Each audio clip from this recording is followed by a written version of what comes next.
లక్ష్యమును జీవమును ఆధారము నీ వాక్యము నా త్రోవకు.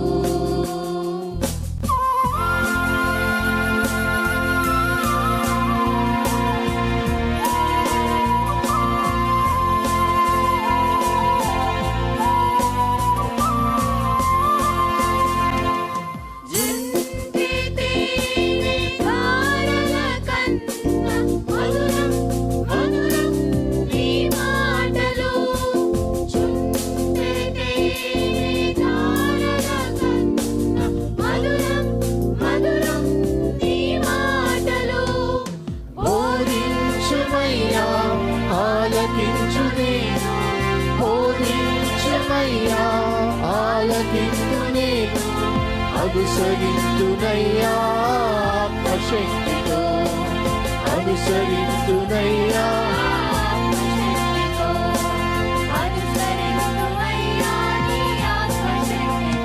ప్రియమైన సహోదరి సహోదరులకు ప్రభు నామమున శుభములు. దేవుని దయాసంకల్పం చొప్పున ఏర్పాటు చేయబడిన ప్రభుతో ప్రారంభం అనుదిన ధ్యాన కార్యక్రమం క్రీస్తునందల ప్రేమతో మిమ్మల్ని ఆహ్వానించుచున్నాను. జుంటె తేనె ధారల కన్నా మధురమైన వాక్యము మన ప్రాణమును సేదతీరుస్తుంది, మన మార్గమును సరిచేయునది, నిత్యరాజ్యమునకు మనను చేర్చున్నది దేవుని వాక్యము. అటువంటి జీవార్థమైనటువంటి వాక్య ధ్యానం ద్వారా మన దినమును ప్రారంభించుట ఆశీర్వాదకరం.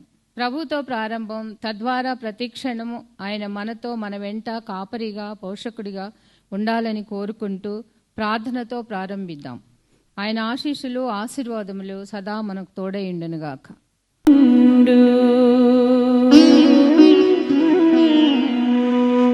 జీవమా చింతించకుండు, నిన్ను గవవచ్చిన యేసు కరుణామయుండు. జీవమా చింతించకుండు,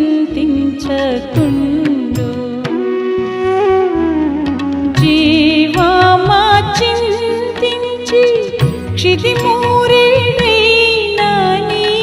జీవమా చింతించి క్షితిమూరేణైనాని, జీవముకున్నతి చేసేదవా. కావున నీ చింత ప్రాంతము విడలించు, దేవుడే గోవాని దిక్కని నమ్మి. జీవమా చింతించకుండు,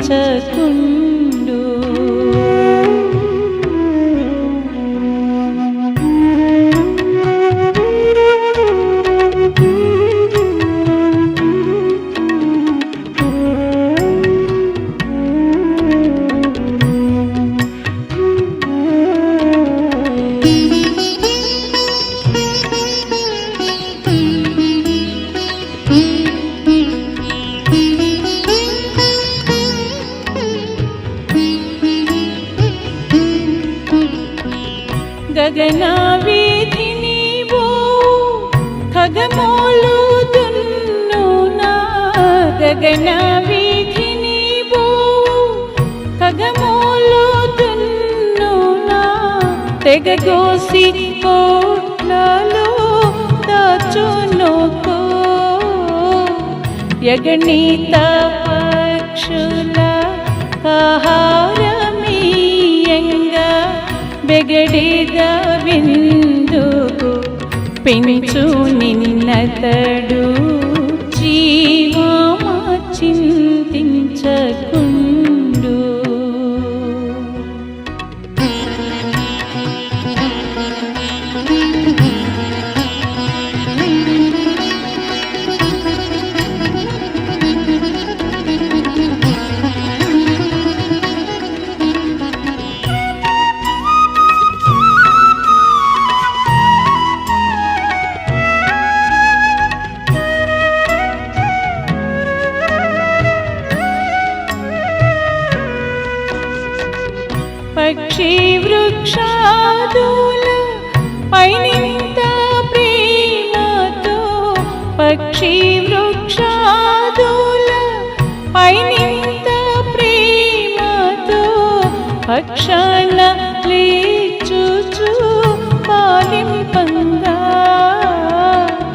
నక్షరముల కంటే హెచ్చుగా నందించి యక్షయముగా నీలు నల్ప విశ్వాసి జీవమా చింతించకుండు. క్రీస్తునందు ప్రియమైన దేవుని సంగమా, మరొక నూతన దినమును దేవుడు మనకు అనుగ్రహించాడు. ప్రభుతో ప్రారంభం, అనుదిన ధ్యానం, ఆత్మకు క్షేమం. ఈ ఆశీర్వాదకరమైన ఆధ్యాత్మిక అనుదిన ధ్యానములు ప్రతిదినము పాల్గొంటూ వీక్షిస్తూ ఆత్మీయ ఆనందాన్ని పొందుతున్న ప్రతి విశ్వాసికి ప్రభునామమున శుభములు తెలియజేస్తున్నాను. మరి ధ్యానములు సిద్ధం చేయడానికి ఎంత శ్రద్ధ అవసరమో ఆలకించు వారికి కూడా అంతే శ్రద్ధ అవసరం. ఎందుకంటే శ్రద్ధాభక్తులతో ఆలకించకపోతే ఆ భావము మనకు కమ్యూనికేట్ చేయబడదు. కాబట్టి ఏదో యాదలాపంగా మార్నింగ్ యూట్యూబ్ ఆన్ చేసాం, పాస్టర్ గారు తన పాటికి తను చెప్పుకుంటూ పోతాడు, మన పాటికి మన పనులు పాటు చేసుకుంటూ పోదామనే ఆ ధ్యాసతో కాకుండా ఒక 25 మినిట్స్, అనగా 24 గంటల్లో 24 నిమిషాలు, అందులో సందేశానికి ఒక 16 నుంచి 20 నిమిషాలు, కొన్నిసార్లు ఆ వాక్య భాగం యొక్క విశిష్టతను బట్టి. సో శ్రద్ధగా ఆ సమయం ఇవ్వగలిగితే మిగతా సమయం అంతా దేవుడు తన సమయాన్ని మనకిస్తాడు. Let's meditate the word of God delightingly. మొదటి కీర్తనలో ఉంది కదండి, మరి దేవుని ధర్మశాస్త్రంలో ఆనందించుచు. So delighting in the word of God అనే మాట. ప్రార్థించిద్దాం. కృపగల దేవా, దయల తండ్రి, మీ పాదములకు స్తోత్రము చెల్లిస్తున్నాం నాయన. నీ ఉచితమైన దయా సంకల్పాన్ని బట్టి మమ్మల్ని ప్రేమించి నీ లేఖనాల్లోంచి అనేక అంశాలు మీరు బోధిస్తున్నారు, ప్రభాస్తుతులు చెల్లిస్తున్నారు.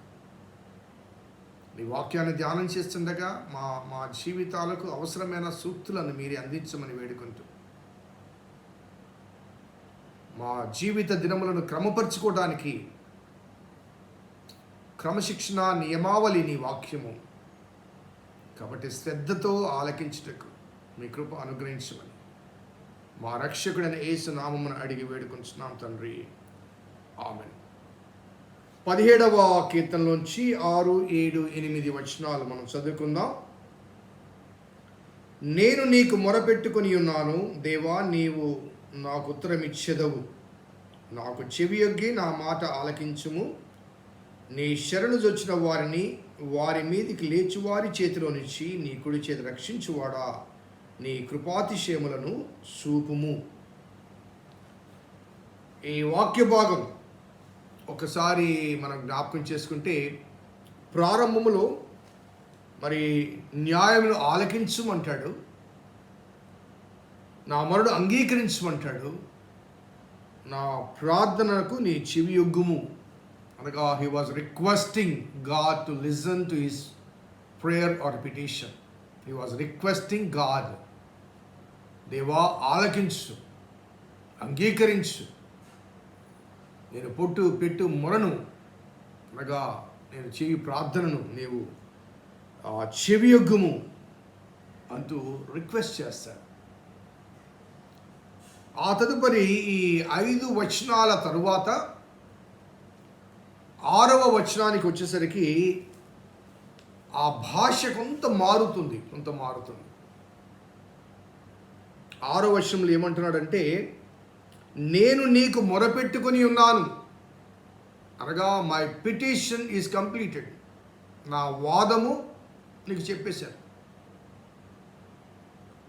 మొదట ప్రారంభం ఏమంటాడు, ఆలకించుము, అంగీకరించుము అంటూ he was placing his petition or problem before the court of God. దేవుని న్యాయపీఠం ఎదుట తన సమస్యను చెప్పుకున్నాడు. ఇక్కడ 6వ వచనానికి వచ్చేసరికి నేను మొరపెట్టుకొని ఉన్నాను అనగా whatever said is said. So ఆ చాప్టర్ క్లోజ్ అయింది. సో మొరపెట్టుకొని ఉన్నానంటూ నీవు నాకు ఉత్తరమిచ్చెదవు. That's a confidence. సో చేయవలసిన విజ్ఞాపన చేసే ప్రార్థన లేకపోతే మొరపెట్టిన అనుభవాల మధ్య ఇమ్మీడియట్గా తన టోన్ మారింది. నీకు చెప్పేశానయ్యా, నీ ఇష్టం, నేను చెప్పాల్సింది నీకు చెప్పేశాను, నీ ఇష్టం అంటూ నీవు నాకు ఉత్తరం ఇచ్చేదవు అనే ఆ ఫెయిత్, ఆ కాన్ఫిడెన్స్ ఇక్కడ ఎక్స్ప్రెస్ చేస్తున్నాడు. అనగా you will do justice to me. న్యాయబద్ధమైన తీర్పు నా పట్ల చేస్తావు. నాకు ఆ నమ్మకం ఉంది. ఆ నమ్మకం మాత్రం కొత్త నిబంధనలో ఆ మోత్స వ్యాధి గల ఆ బాలుడు వృత్తాంతంలో నేను సండే కూడా చెప్పాను. నేను యేసుప్రభు వారి ఒక మాట అంటాడు, నమ్మిక మాత్రం ఉంచుము అంటాడు. నమ్మిక మాత్రం ఉంచుమంటాడు. యేసుప్రభు వారు చేసిన అద్భుతాలన్నింటిలో కూడా రెండు మాటలు కనబడతాయి. ఒకటి, నీ పాపములు క్షమించబడ్డాయి, నీ విశ్వాసం నిన్ను స్వస్థపరిచింది అంటాడు. If you have a faith, the healing is at your door step, the solution is at your door step. What ever problems, ఎంత జటిలమైన సమస్య అయినప్పటికీ, ఎంత కఠినమైన సమస్య అయినప్పటికీ కూడా, if you have a faith, the answer is at your door step. కాబట్టి ప్రార్థన చేసిన వెంటనే నీకు మొరపెట్టి ఉన్నాను, నీవు నాకు ఉత్తరం ఇచ్చేదవు. ఉత్తరం ఇమ్ము కాదు, ఆన్సర్ మీ కాదు, you will answer. What a beautiful relationship with God and David. దేవునికి దావీదుకి మధ్య ఉన్న ఆ ఆధ్యాత్మిక బంధం, సమాధానం, సంబంధం ఒకసారి మనం ఆలోచించుకోవాలి. ఎప్పుడైనా కానీ మన జీవితాల్లో, అనగా నా జీవితాల్లో ఏ సమస్య, ఎటువంటి సమస్య ఎదురైనప్పటికీ కూడా, ఎటువంటి జటిలమైన సమస్య అయినప్పటికీ కూడా విశ్వాసంతో ప్రార్థన చేయి. అనగా pray with faith. Keep silence and God will give you the peace. ఇంకొక మాటలో చెప్పాలంటే, pray to God and be in peace. ప్రార్థించి వదిలేసే ఆయన ఇష్టానికి, ఆయన చిత్తానికి.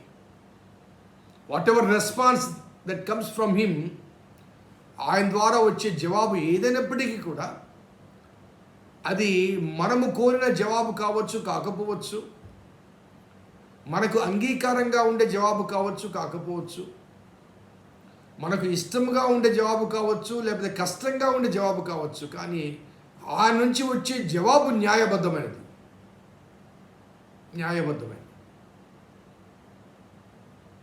ఎందుకంటే ఆయన న్యాయాధిపతి అండి. ఆయన మించిన న్యాయాధిపతి మరొకరు లేరు. So ultimately we are all going to stand before the throne of grace. ఆయన న్యాయపీఠం ఎదుట మనము నిలబడాలి ఒక దినమున.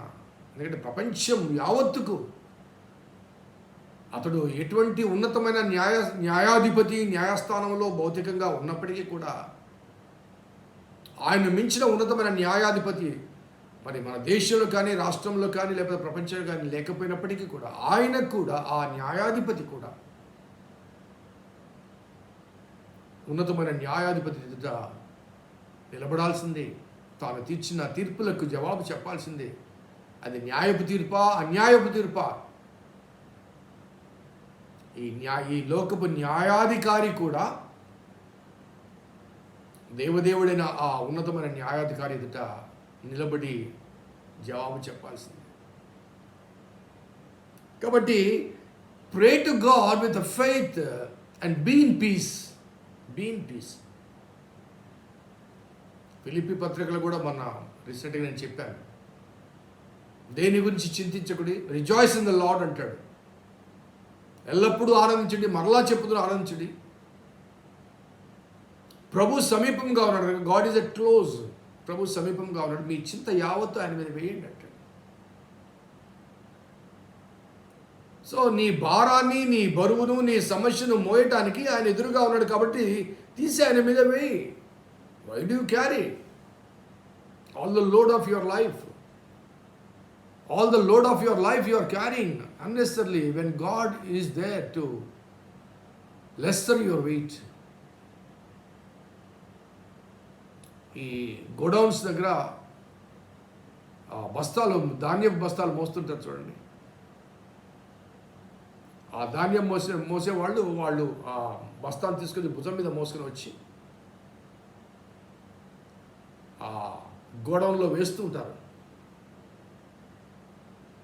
ఆ భుజాల మీద మోసుకొని వస్తున్నప్పుడు బరువు బాగుంటుంది, కానీ ఆ బరువు అక్కడ దింపినప్పుడు he will be relaxed. So ఇంకొక బరువు ఎత్తుకోవడానికి సిద్ధపడతాడు. కానీ అక్కడ ఉన్న గొడవను కానీ లేకపోతే ఆ లారీలోకి ఎత్తినప్పుడు లారీ కానీ చాలు అనదు. మనం బరువు తర్వాత బరువు మోస్తుంటాం, బరువు దించినప్పుడు రిలాక్స్ అవుతాం, మరలా బరువు మోస్తుంటాం. మన దినచర్యలు అంతే. Every day we will be carrying some burden, one way or the other, one problem after one problem. Health issues కావచ్చు, ఫైనాన్స్ ఇష్యూస్ కావచ్చు, మెంటల్ ఇష్యూస్ కావచ్చు, కుటుంబ సమస్య కావచ్చు, వ్యక్తిగత సమస్య కావచ్చు, సామాజిక సమస్య కావచ్చు, సంఘ సమస్య కావచ్చు. సో వాట్ ఎవర్ నీ చింత యావత్తు నా మీద వేయమంటాడు. అప్పుడట మీరు ప్రార్థన విజ్ఞాపన చేత కృతజ్ఞతాపూర్వకముగా మీ చింతను, మీ సమస్యను ఆయనకు సమర్పిస్తే అప్పుడు సమస్త జ్ఞానమునకు మించిన దేవుని సమాధానము యేసుక్రీస్తు వలన మీ హృదయములకు, మీ తలంపులకు కావలి ఉంటుంది. మీ హృదయాలకు, మీ తలంపులకు కావలి ఉంటుంది.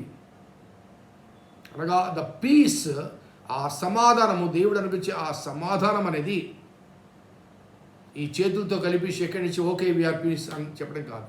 ఇన్సైడ్ మీ హృదయములో, మీ తలంపుల్లో, మీ హృదయములకు, మీ తలంపులకు కాపలా కాస్తుంది. ఏమని కాపలా కాస్తుంది? ఆ చింతలోనికి రాకుండా, ఆ చింత నిన్ను డిప్రెషన్లోనికి తీసుకుని వెళ్ళకుండా, ఆ చింత నిన్ను డిప్రెషన్లోనికి తీసుకుని వెళ్ళకుండా ఆ చింత నుంచి నిన్ను లైట్ చేస్తుంది. ఈనాటి కాలంలో చాలా వరకు ఈ లేటర్ ఏజ్ డిసీజెస్ దేనికి వస్తాయండి? చింత వల్లనే. బీపీలు కానీ, షుగర్లు కానీ, ఇంకా తదితర ఈ సమస్యలను కూడా అంత ఆ భారమంతా గుండెల్లో పెట్టుకొని, మనసులో పెట్టుకొని ఆలోచించి చించి ఏమీ చేయలేక రోగాలు తెచ్చుకుంటూ ఉంటారు. ఆయన ఏమంటే అది మొత్తం నాకు ఇచ్చేసాయా, నువ్వు తేలికైపో. కింద మొన్న కూడా చెప్పాను కదండి, ప్రయాసపడి భారం మోసుకుని సమస్తమైన వారు నా యొద్దకు రండి, నేను మీకు విశ్రాంతి కలగ చేస్తాను. I'm going to lighter your weight. నా కాడి సులువుగా ఉంటుంది అంటాడు ఆయన. సో డేవిడ్ ఎంత బ్యూటిఫుల్గా చెప్తున్నాడంటే, నేను నీకు మొరపెట్టుకొని ఉన్నాను, ఇట్స్ కంప్లీట్. నీవు నాకు ఆన్సర్ ఇస్తావు. And whatever answer that would be, it is acceptable to me. Whatever answer it is acceptable to me. అది కీర్తనకారుడి యొక్క నమ్మిక, విశ్వాసం. ఒకసారి ఆలోచిద్దాం. సో నీ సమస్య, నా సమస్య, దావీదు జీవితంలోని సమస్యలతో పోల్చి చూసుకుంటే, దావీదు జీవితంలోని సమస్యలు చాలా భయంకరమైనవి. వాటితో పోల్చి చూసుకుంటే మనవి అంతటి తీవ్రమైన సమస్యలు కాకపోవచ్చు. But still we have a God, is a great God. చాలా గొప్ప దేవుడు. అందుకే ఆ 34వ కీర్తనలో మనకు 2 మాటలు కనబడతాయి. ఒకసారి చూద్దాం. 34వ కీర్తన 6వ వచనంలో ఇదే రకమైన భావనతో కనబడుతూ ఆయన అంటాడు, ఈ దీనుడు మొరపెట్టగా యెహోవా ఆలకించెను, అతని శ్రమలన్నిట్లోంచి అతన్ని రక్షించెను. ఆలకించెను, రక్షించెను అంటాడు. భావన చూడండి. అంటే ఆ ప్రార్థన చేసే సమయంలో తను గురించి ఎట్లా ఏ రీతిగా పరిచయం చేసుకుంటా అంటే, దీనుడను అంటాడు. వాస్తవంగా అయితే ఆ సమయంలో గొల్యాతును చంపిన ధైర్యశాలిగా ఉంటాడు. ప్రజలందరూ వేల కొలది 10,000 కొలది అంటూ మెచ్చుకుంటుంటారు. He was a hero. కానీ దేవుని దగ్గరికి వచ్చేసరికి ఆమె జీరో. ఈ దీనుడు మొరపెట్టగా అనే మాట వాడతాడు. సో దీనత్వంతో చేయబడిన ప్రార్థన 34:17 కూడా చూడండి. నీతిమంతులు మొరపెట్టగా యెహోవా ఆలకించును, వారి శ్రమలన్నిటిలోంచి వారిని విడిపించును. విరిగిన హృదయం గల వారికి యెహోవా ఆసనుడు, నలిగిన మనస్సు గల వారిని ఆయన రక్షించును. నీతిమంతులు కలుగు ఆపదలు అనేకములు, వాటి అన్నిటిలో నుంచి. That is God, and that should be our relationship with God. అది దేవుని మనస్తత్వం.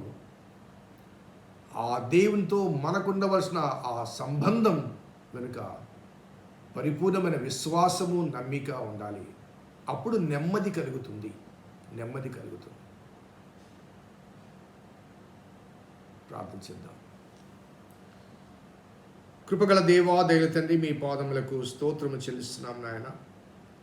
నీ ఉచితమైన దయా సంకల్పాన్ని బట్టి మమ్మల్ని ప్రేమించి నీ లేఖనాల్లోంచి అనేక అంశాలు మా జీవిత అనుభవాలకు పాఠములుగా నేర్పిస్తున్నారు. ఎంతో సేద తీర్చబడుతున్నాం ప్రభా, స్తుతులు చెల్లిస్తూ. అందుకే నీ మాటలను, నీ వాక్యాన్ని జుంటి తేనె ధారల కన్నా మధురమైనవి అని చెప్తారు. మనుషులు ఎన్ని మాటలు చెప్పినా కలుగని ఆ విశ్రాంతి, సేద, ఆ నెమ్మది, సమాధానం నీ మాటల ద్వారా మాకు కలుగుతుంది. అటువంటి శ్రేష్టమైన పలుకులు కలిగిన దేవా, మీకు స్తుతులు చెల్లిస్తూ మీ దీవెన మా పట్ల కృమ్మరింపచేసి అటువంటి ఆనందము, ఆశీర్వాదం మాకు అనుగ్రహించుకుని మా రక్షకుడిని యేసు నామమున అడిగి వేడుకొంచున్నాం తండ్రి. ఆమేన్. తండ్రి, కుమార, పరిశుద్ధాత్మ త్రియేక దేవుని దీవెన ఈ వాక్యం విన్న బిడ్డలకు, వాక్యాభిలాషులకు, వారి సమస్యలకు పరిష్కారానికి సదా తోడేయును గాక. ఆమేన్. God bless you. దేవుడిని దీవించును గాక.